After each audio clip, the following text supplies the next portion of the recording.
Ginoong Jason Kainglet, ang Executive Director po ng grupong Sinag. Ano po? Good morning po, sir. Good morning po, Sir Ted, at sa lahat po ng nanonood ng kanyang programa. Apo, salamat po na marami at pong kasama ngayon sa programa si Chacha. Ngayon, Ginoong Kainglet, pwede ho ba namin malaman lang, meron pong reports kasi ng pagbagsak ng palay price sa ilang pong lalawigan sa Luzon. Saan po ito at bakit po?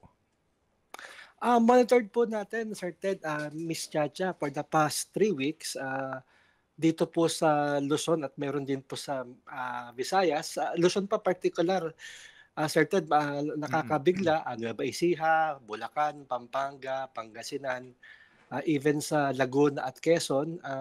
May reports tayo na bumagsak po siya, averaging po siya ngayon between 8 to 10 pesos, fresh harvest. Nakakagulat po ito, Sir Ted, dahil tapos na po ang anihan, ang peak harvest. Actually, ito po yung mga naghabol na lang ng ani dahil nga maganda yung presyohan ng nakaraang cropping natin. Dapat po mas mataas sana ang farm gate, pero ngayon ay talagang dumausdos.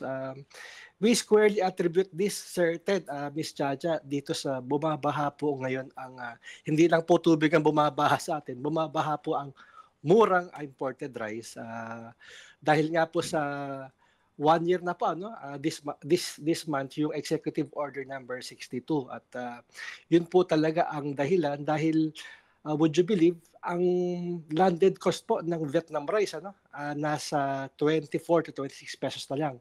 So ibig sabihin, landed cost siya, bayad na yung taripa, kayang-kayang ibenta ng mga importers. Actually, sa 30 pesos po, may kita na sila.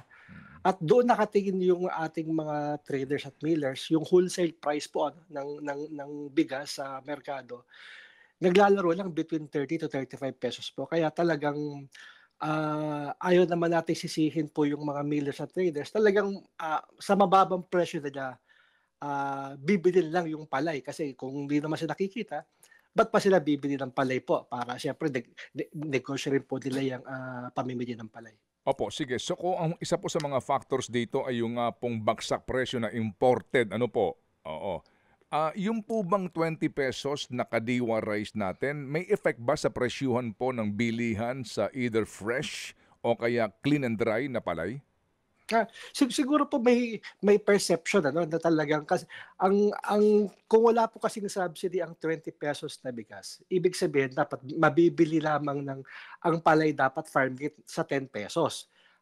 Rule of thumb, kung yung market po talaga ang nag-ooperate, para makapit mo yung 20 pesos rice, dapat ang farm gate o yung pagbili ng palay nasa 10 pesos lang. Ang ibig sabihin naman yan, ang cost to produce ng ating mga farmers dapat nasa 7 to 8 pesos lang per kilo ng palay. Pero alam naman natin hindi yun ang reality dahil yung 20 pesos po, Sir Ted, na bigas, ang ibig sabihin yan ay sinasubsidize siya ng gobyerno ngayon sa halagang 13 to 15 pesos.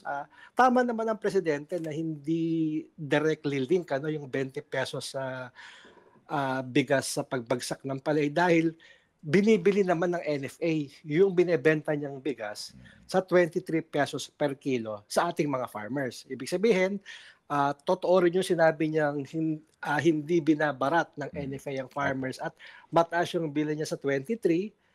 Pag ang NFA namili ng 23 po, gigilingin niya, ang cost to meal niya is 35 pesos. Ibig sabihin, ang NFA mismo, ang gastos niya from buying palay, gigilingin siya para maging bigas, 35 pesos po ang totoong halaga niyan. Pero dahil nga meron siyang programang 20 pesos, sinasubsidize niya 15 pesos maximum per kilo. So, yun po talaga yung, kumbaga, ang real sa market, you are subsidizing 15 pesos to achieve 20 pesos. Kaya, totoo rin hindi siya directly dapat link sa pagbagsak ng presyo ng palay. Unfortunately, ang nabibili lang po ng NFA na palay, Sir Ted, ay good for 9 days lang or wala pang 2% ng total harvest. Kaya yung 98% ng harvest natin sa palay, nasa kamay pa rin po talaga ng mga millers at traders. Okay, pero may babala din po naman ng presidente sa kanyang SONA sa mga traders daw po, 'di ba, na nagsasamantala at yung kumbaga binabarat din po yung ating mga traders at nalulugi ang ating farmers at nalulugi nga sila. Meron ba talagang ganun mga pangyayari ano ba realidad kung ikaw din naman yung trader? Opo, sa atin yung kung sa kasalukuyang sitwasyon nga na ₱30 lang yung wholesale price sa importer, siguro kahit sana 13 or 14, yun ang sana ang presyong kayang bilhin ng traders at miners na hindi rin sila lugi. Mm. Siyempre po ay tinitingnan din natin yung kanilang pagnenegosyo. Mm. Kaya nga po kasama dun sa ating recommendation sana, sa panahong wala pang floor price kasi gagawing batas po yan, baka kayang i-subsidize naman ng government between 5 to 6 pesos yung palay. If we can subsidize 15 pesos to achieve 20 peso rice, bakit sana ay pwede rin yung masubsidize natin yung farmers 6 pesos per kilo ng palay para naman may kita po sila. Kasi kahit yung 14, sabihin natin mamimili ang trader sa tamang presyo sa tingin niya, 15, 16 pesos, break even lang po yun sa ating mga farmers dahil ang cost to produce niya ay ngayon, nasa 15 pesos po, certain. Ibig sabihin, kung 15 pesos yung production cost ng farmers, ang ideal talaga na presyohan ay 17, 18 sa fresh. Na yun yung presyo ng NFA ngayon, ano? At kung dry siya, 23 to 24. Tama yung presyo ng NFA. Unfortunately, napakalit po ng volume ng kanyang pinoprocure po sa ating mga farmers. Paano yung 5 pesos subsidy po sa palay? Paano mangyayari yun? Ano ho ang pamamaraan doon? At ang ating mga under the RTL nakakatanggap naman ng ating mga farmers ng 5,000 cash incentives, ano. Ito yung excess na pondo do sa RTL. Tapos yung ating mga magsasaka under din itong RTL, nakakatanggap sila ng voucher sa fertilizer, sa fuel. Ibig sabihin, may mekanismo naman ng gobyerno. Alam nila kung sino-sino talaga yung mga nagsasaka. Okay. Hindi kamukha itong mga ayuda na mga tupad o kung ano mang o yung akap na kung sino-sino lang ang nakakakuha.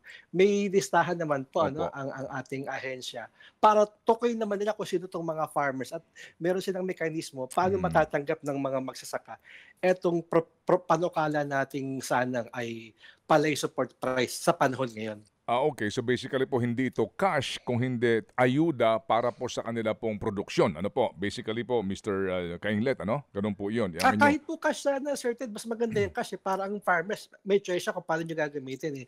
Yung sa under RTL po, ilang beses na sila nakakatanggap ng cash incentives po. Yun yung mga sobra doon sa Okay. pondo. Ibig Opo. sabihin, kaya naman bigay po ng Okay. ating pamahalaan. Sige. Kung So, kakayanin nila.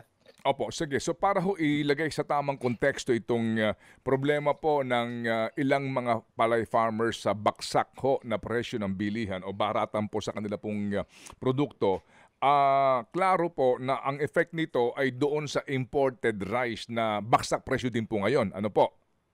Tama? Tama po, Sir Okay, sige. So, sir, sa ganyang sitwasyon ngayon, ano ang feedback ng mga farmers sa inyo pong grupo? Ano ho sinasabi nila? Kasi pagkatapos itong, basically po, gumanda-ganda na ang panahon, ano po, at ngayon nga pong tag-ulan din na season, ito rin po yung planting season. Ano pong sabi nila?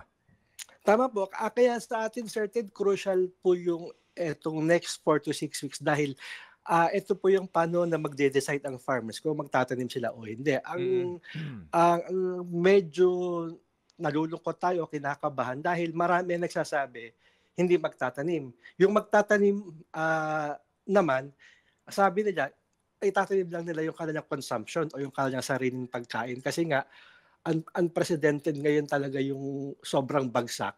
Imagine last year ang farm gate nasa 25, 27 certain, Miss Chacha. Maganda talaga yung presyon kaya marami uli talaga yung na-entice, na-encourage mag-farming.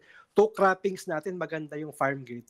Pero ngayon talagang dumausdos and we're hoping sa tulong po ninyo sa media, ma-encourage pa yung mga farmers natin na kumbaga ang gobyerno, ang private sector, ang lahat, nandyan pa rin yung support ang ibibigay sa kanila para wag naman silang masiraan ng loob na magtanim pa rin ngayon. Okay. Dahil Diyos ko, pagka hindi sila nagtanim, certain, Miss Chacha, saan tayo pupulutin?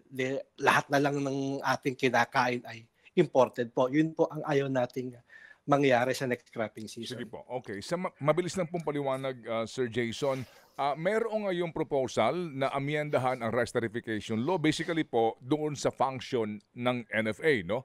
na hayaan na daw po sila na mismo ay makapag-angkat basically and then makapag-compete sa market ng pagbebenta nga po ng rice. No? Either payagan sila mag-import o dadaan na naman po sa GOCC. But basically po, hayaan sila na makapaglabas ng produkto po sa merkado to compete with the imported. Sang-ayon ba ho kayo doon at ano po ang ilang pang provision na gusto ho niyong baguhin? Kami po kung sa imported, isa po kami sa grupo na nagtulak dati pa na sana wag ng NFA dahil nga sa kumbaga historical ating problem sa NFA. Kung ang sinasabi nilang revision ay para maka-intervene ng NFA sa market, doon tayo sa local production na lang, Sir Ted. Okay. Kumbaga, lakihan yung budget mo. Kung meron kang 9 billion budget ngayon, no, which is good for 9 days lang, 10 days, bakit hindi mo i-times 10? Para you can intervene effectively sa market. Pagka meron ka pong intervention certain between 15 to 20% ng harvest ay makukuha mo, yung mga millers at traders, susunod din sa'yo kasi malaki na yung nakukuha mong ani eh. Sa ngayon talaga 2%, kahit pagbalik-balik ta rin mo sitwasyon, hindi siya mararamdaman ng millers at traders dahil 98% po ng harvest ay nasa kamay nila. Either bili nila or baratin nila yung farmers. Kaya, kumbaga, hindi po sila natitinag. Kami po, sabi natin, i-revise man yan o hindi. Ang importante, walk the talk. Ibig sabihin, kahit naman ibalik mo yung mandate ng NFA, kung ang budget mo ay nasa 9 billion pa rin, actually, Sir Ted, Ms. Chacha, na meron tayong food security emergency ngayon, kaya ka nakapagbenta ang NFA sa LGUs at sa Kadiwa. Ibig sabihin, may mandate siya ngayon kung gugustuhin niyang mamili. Hindi kailangan i-revise ang RTL para makapamili siya in volume or effectively. Kung doon po tayo, Sir Ted, basta may budget ka, kaya naman talagang gawin yan. Hindi necessary na, in fact, palakasin mo ang RTL o palakasin mo ang NFA. Kung wala ka naman budget, baliwala din po. Sige, palakasin ang NFA, dagdagan po ng tenfold nga yung budget. That's one. Pero yung pong usapin ng import liberalization, anong take nyo doon?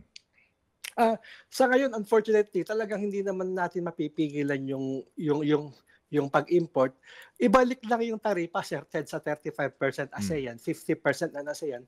Makakalaban tayo. Kung sa present situation ngayon na 26 ang landed cost, pag binalik mo yung taripa, at least nasa 35 itong papasok na imported rice.